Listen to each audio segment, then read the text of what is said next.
너희는 마음에 근심하지 말라. 하나님을 믿으니 또 나를 믿으라.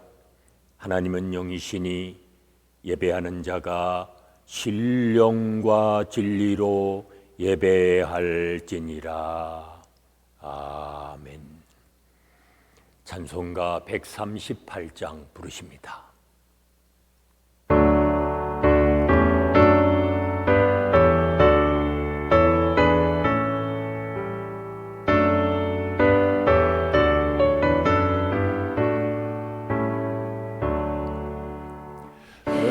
햇빛을 가는 곳마다 주 예수 다스리시고 이 세상 끝날 때까지 그 나라 왕성하리라. 주님을 찬양하면서 간절히 기도드리니 그 기도 향기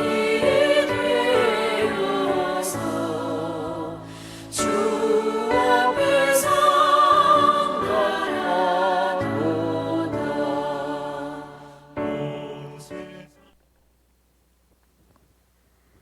오늘도 우리의 피난처가 되시고 산성이 되시는 아버지 하나님, 저희의 생명을 보존하여 주시고 새날을 저희에게 허락해 주시사 오늘도 주님과 함께 동행하는 삶을 살아갈 수 있는 귀중한 은총 허락해 주시니 감사합니다. 한날의 삶을 통해 하나님만을 섬기며 사는 자 되게 하시고 하나님의 뜻에 순종하며 살아가는 믿음의 자녀들이 되게 하여 주시옵소서. 예수님의 이름으로 기도하옵나이다. 아멘. 이제 다 함께 사도신경으로 우리들의 신앙을 고백하시겠습니다. 나는 전능하신 아버지 하나님, 천지의 창조주를 믿습니다. 나는 그의 유일하신 아들 우리 주 예수 그리스도를 믿습니다. 그는 성령으로 잉태되어 동정녀 마리아에게서 나시고 본디오 빌라도에게 고난을 받아 십자가에 못 박혀 죽으시고 장사된 지 사흘 만에 죽은 자 가운데서 다시 살아나셨으며 하늘에 오르시어 전능하신 아버지 하나님 우편에 앉아 계시다가 거기로부터 살아있는 자와 죽은 자를 심판하러 오십니다. 나는 성령을 믿으며 거룩한 공교회와 성도의 교제와 죄를 용서받는 것과 몸의 부활과 영생을 믿습니다. 아멘.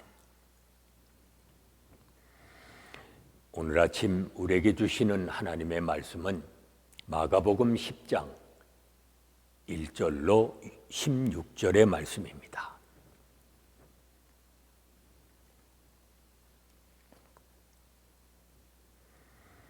마가복음 10장 1절로 16절의 말씀 봉독합니다. 예수께서 거기서 떠나 유다 지경과 요단강 건너편으로 가시니 무리가 다시 모여들거늘 예수께서 다시 전례대로 가르치시더니 바리새인들이 예수께 나와 그를 시험하여 묻되 사람이 아내를 버리는 것이 옳으니까 대답하여 이르시되 모세가 어떻게 너희에게 명하였느냐 이르되 모세는 이혼 증서를 써주어 버리기를 허락하였나이다. 예수께서 그들에게 이르시되 너희 마음이 완악함으로 말미암아 이 명령을 기록하였거니와 창조 때부터 사람을 남자와 여자로 지으셨으니 이러므로 사람이 그 부모를 떠나서 그 둘이 한 몸이 될지니라. 이러한즉 이제 둘이 아니요 한 몸이니 그러므로 하나님이 짝지어 주신 것을 사람이 나누지 못할지니라 하시더라. 집에서 제자들이 다시 이 일을 물으니 이르시되 누구든지 그 아내를 버리고 다른 데에 장가드는 자는 본처에게 간음을 행하며 또 아내가 남편을 버리고 다른 데로 시집가면 간음을 행함이니라. 사람들이 예수께서 만져주심을 바라고 어린아이들을 데리고 오매 제자들이 꾸짖거늘 예수께서 보시고 노하시어 이르시되 어린아이들이 내게 오는 것을 용납하고 금하지 말라. 하나님의 나라가 이런 자의 것이니라.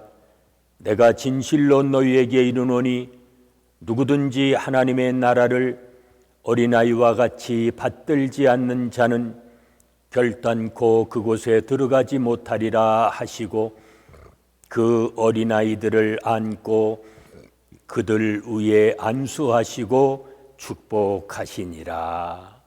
아멘. 예수님은 모세의 율법으로 그분을 시험하는 바리새인들에게 결혼의 참뜻을 알려주십니다. 그리고 하나님 나라 백성인 어린 아이와 같은 자들에 대해서도 말씀을 하십니다.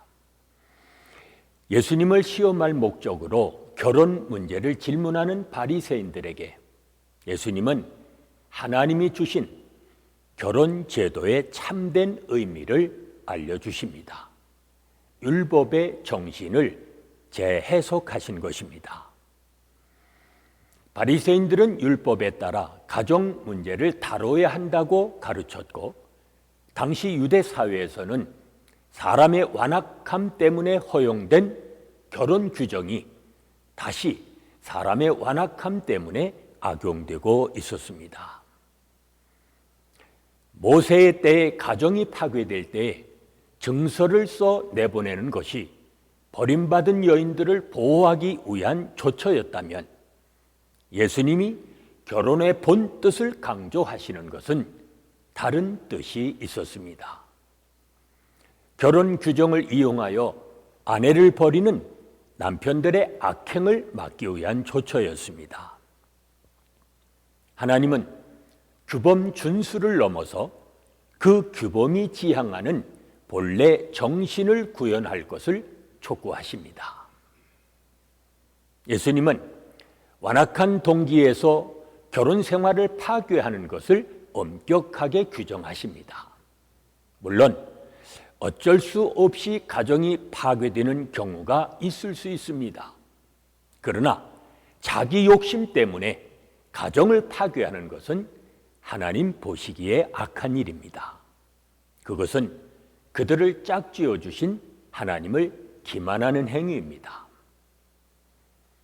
아무리 선한 율법이라도 어떤 마음으로 접근하는지에 따라 욕망을 이루는 수단이 될 수 있습니다.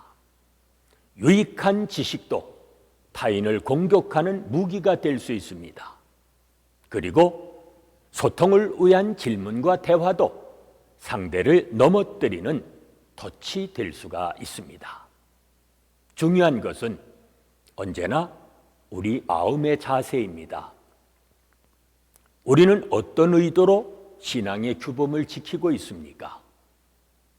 어린아이처럼 하나님 나라를 받들지 않으면 결코 그 나라에 들어갈 수가 없다고 말씀합니다. 바리새인들은 율법 준수를 내세워 선민의 지위를 자랑했습니다. 그리고 제자들은 자기 공적을 내세워 하나님 나라에서 누가 더 큰지 다투었습니다. 둘 모두 자기 공로로 하나님 나라에 들어가리라 여긴 것입니다. 그걸 알아야 합니다. 하나님 나라는 어린아이처럼 자랑할 것이 없는 자의 것입니다.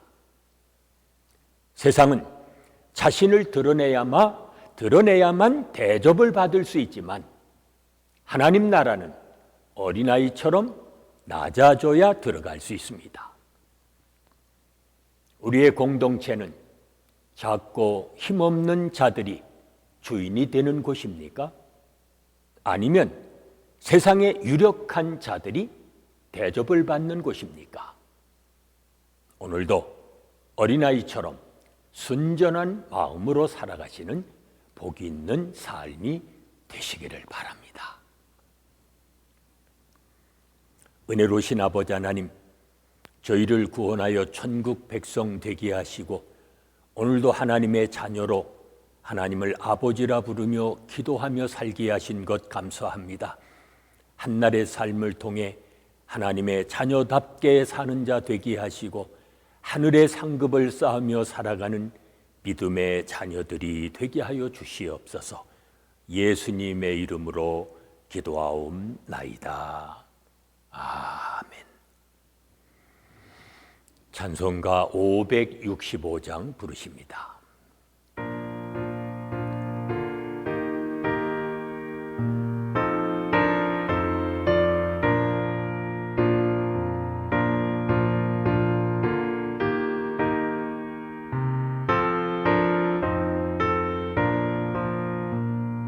예수께로 가면 나는 기뻐요. 걱정 근심 없고 정말 즐거워. 예수께로 가면 나는 기뻐요. 나와 같은 아이 부르셨어요. 예수께로 가면 맞아주시고 나를 사랑하사 용서하셔요. 예수께로 가면 나는 기뻐요. 나와 같은 아이 부르셨어요.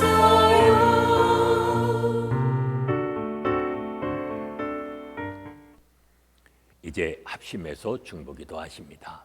오늘은 교역자와 선교사님들 위해 하나님의 은혜와 사랑과 성령이 늘 충만할 수 있도록 기도합니다. 궁핍함이 찾아와도 예수님만 바라보며 살아가는 우리의 자녀들 되어지도록 기도합니다. 세상적 욕망을 위해 신앙을 타협하지 않는 이 땅의 교회들 위해서 기도합니다. 계속되는 질병 속히 주께서 종식시켜 주시고 지금도 고통받고 있는 수많은 사람들을 구원해 주시며 우리가 살고 있는 미국 땅 두꺼운 조국 치유해 주시고 회복하여 주시기를 위해 기도합니다. 오늘도 모든 권세가 영광이 아버지 하나님께만 있는 한날이 되도록 이 시간 우리 모두 합심해서 중보기도 하십니다.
이제는 우리 주 예수 그리스도의 은혜와 아버지 하나님의 무한하신 사랑하심과 성령의 감동, 감화심과 교통하심이 어린아이처럼 순전한 마음으로 살아가기 원하는 온 성도들 위해 지금부터 영원까지 함께 계실지어다.